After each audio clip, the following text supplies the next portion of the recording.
ফের সর্বোচ্চ আদালতের দ্বারস্থ হচ্ছেন এই চাকরিহারাদের একাংশ। সুপ্রিম কোর্টের অবসরকালীন বেঞ্চে আবেদন জানাবেন বলে তারা জানিয়েছেন। ওএমআর শিটের মিরর ইমেজের কপি প্রকাশের দাবিতে মামলার সিদ্ধান্ত নিয়েছেন এই চাকরিহারারা। অযোগ্য বলে যাদের চিহ্নিত করা হয়েছে তাদেরকে বেছে অবিলম্বে বরখাস্ত করার দাবিতে পৃথক মামলা দায়েরের সিদ্ধান্ত নিয়েছেন তারা। রাষ্ট্রপতি, প্রধানমন্ত্রী এবং সাংসদদের সঙ্গেও তারা দেখা করার ইচ্ছে প্রকাশ করেছেন।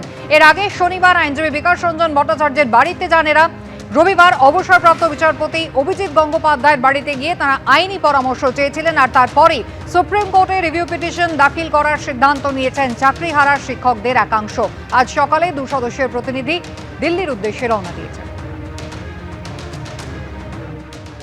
আমরা বারবার বলছি এবং সিবিআই যে ওএমআর কপি, যে সফট কপি, যেটা হার্ড ডিস্ক যেটা উদ্ধার করেছে সেটাকে মান্যতা দিয়েছে, পরিষ্কার জাজমেন্টে উল্লেখ আছে। তাহলে সেই ওএমআরগুলো পাবলিশ করা, যেটা হাইকোর্টে বারবার বলেছিল, হাইকোর্টের অর্ডারে উল্লেখ ছিল, এমনকি আমাদেরও দাবি ছিল যে ওএমআরগুলো প্রকাশ করা হোক। স্কুল সার্ভিস কমিশন যেহেতু সেটা সুপ্রিম কোর্টে মামলা চলছে, সেই জন্য সেটা পাবলিশ করব না বলে স্কুল সার্ভিস কমিশন জানিয়েছিল।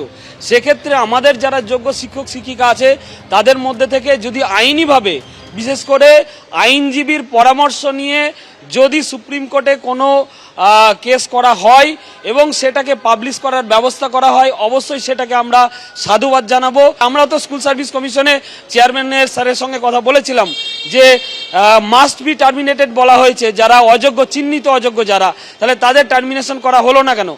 যোগ্যদের বাঁচানো এবং অযোগ্যদের বাদ দেওয়ার ক্ষেত্রে সরকারের স্ট্যান্ড এখনো পরিষ্কার নয়। আইনিভাবে যদি তাদের টার্মিনেশনের ব্যবস্থা করা যায়, অবশ্যই সেটাও আমরা স্বাগত জানাবো। পুলিশি প্রহরায় বিকাশ ভবন আবার নতুন করে সেই পুলিশি প্রহরার ছবি আমরা দেখতে পাচ্ছি। বড় গেট যেটা, সেটা বন্ধ করে দেওয়া হয়েছে। একটা ছোট গেট, সেই ছোট গেট খুলে দেওয়া হয়েছে এবং সেই ছোট গেটের সামনে পুলিশ রীতিমতো নাম জিজ্ঞেস করে এবং তাদের সংখ্যা গুনে তাদের ভেতরে ঢোকানোর চেষ্টা করছেন। 6 জনের প্রতিনিধি ভেতরে যাওয়ার কথা আমরা দেখতে পাচ্ছি। সে ছবি, বিকাশ ভবনের ছোট্ট গেটটা খুলে দেওয়া হচ্ছে পুলিশের তরফে। 5 জন 6 জন তারা যাচ্ছেন। অর্থাৎ সব মিলিয়ে যে ছবি একটা স্পষ্ট, যে আমরা সেই ছবি সরাসরি দেখছি। আর একজন পুলিশের তরফে তাদের নাম ধরে ধরে, নাম মিলিয়ে তাদের আজকে বিকাশ ভবনের ভেতরে ঢুকতে দেওয়া হচ্ছে।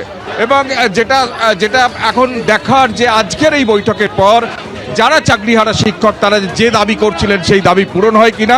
তুমি জানো যে সুপ্রিম কোর্টের নির্দেশ একদম স্পষ্ট করা হয়েছে যে মে মাসের 31 তারিখের মধ্যে পরীক্ষার যে নোটিফিকেশন, সেই নোটিফিকেশন জারি করতেই হবে এবং সেক্ষেত্রে সেই পথেই এগোচ্ছে, এমনটাই সরকারি সূত্রে জানা যাচ্ছে স্কুল সার্ভিস কমিশন।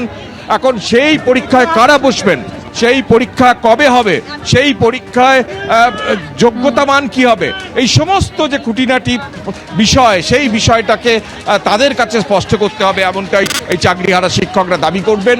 এবং সেই দাবি তারা মানতে পারবেন কিনা সেটা এখনো স্পষ্ট নয়, কারণ তারা যাওয়ার আগে বলে গেছেন যে তারা পরীক্ষায় দিতে বসতে চান না এবং পরীক্ষায় না বসে তাদের চাকরি কিভাবে বহাল থাকে সেই বিষয়টাকে। ইতিমধ্যেই একটা সদর্থক বার্তা চাইছেন এই চাকরিহারা আন্দোলনকারী শিক্ষকরা। 6 জনের প্রতিনিধি দল তারা শিক্ষা সচিবের সঙ্গে বৈঠক করতে যাচ্ছেন। কৃষ্ণেন্দু, ধন্যবাদ।